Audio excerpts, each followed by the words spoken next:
Hi there, wish you all a very happy Ganesh Chaturthi. Ganesha is everybody's favorite god. ಎಲ್ಲರೂ ಗಣೇಶ ಅಂದರೆ ಇಷ್ಟ. Is such a lovable god. ಅದನ್ನು ಅವ್ರು ನೀವು ಯಾವ ರೀತಿ ಪೂಜೆ ಮಾಡಿದ್ರೆ ಅವ್ರು ಬೇಜಾರು ಮಾಡ್ಕೊಳ್ಳಲ್ಲ. ಬರೀ ಮಣ್ಣಲ್ಲಿ ನೀವು ಗಣೇಶ ಮಾಡಿದ್ರು ಅದಕ್ಕೂ ಓಕೆ ಅಂತಾರೆ.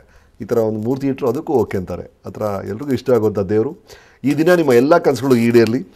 ನಮಗೆಲ್ಲ ಚಿಕ್ಕ ವಯಸ್ಸಿಂದ ಗಣೇಶ ಹಬ್ಬ ಅನ್ನೋದು ಭಾಳ ಫೇವ್ರೇಟ್ ಹಬ್ಬ. ನಮ್ಮದೇ ಒಂದು ಮಂಟಪ ಮಾಡಿ ನಾವೇ ಮಕ್ಕಳದಕ್ಕೊಂದು ಅಲಂಕಾರ ಮಾಡಿ ಎಂಜಾಯ್ ಮಾಡ್ತಿದ್ವಿ. ನಂತರ ಮೊದಲನೇ ಸಲ ನನಗೆ ಟಿ ವಿಯಲ್ಲಿ ಒಂದು ಅವಕಾಶ ಸಿಕ್ಕಿದ್ದು ಗಣೇಶ ಹಬ್ಬದ ಒಂದು ಕಾರ್ಯಕ್ರಮ. ಗಣೇಶ ಹಬ್ಬದ ಕಾರ್ಯಕ್ರಮನ ಒಂದು ಕಾಮಿಡಿ ಸ್ಕಿಟ್ ಮಾಡಿದ್ವಿ ದೂರದರ್ಶನಲ್ಲಿ. ಅದರಿಂದ ನನಗೆ ಬೇರೆ ಬೇರೆ ಅವಕಾಶಗಳು ಸಿಕ್ತು. ಆ ಗಣೇಶ ಹಬ್ಬ ನನಗೂ ಹತ್ತಿರ, ನಿಮಗೂ ಅದ್ಭುತವಾದ ಒಂದು ಹಬ್ಬ ಆಗಲಿ. ನಿಮ್ಮ ಜೀವನದ ಬೆಸ್ಟ್ ವರ್ಷ ಈ ಗಣೇಶ ಹಬ್ಬದಿಂದ ಶುರು ಆಗಲಿ.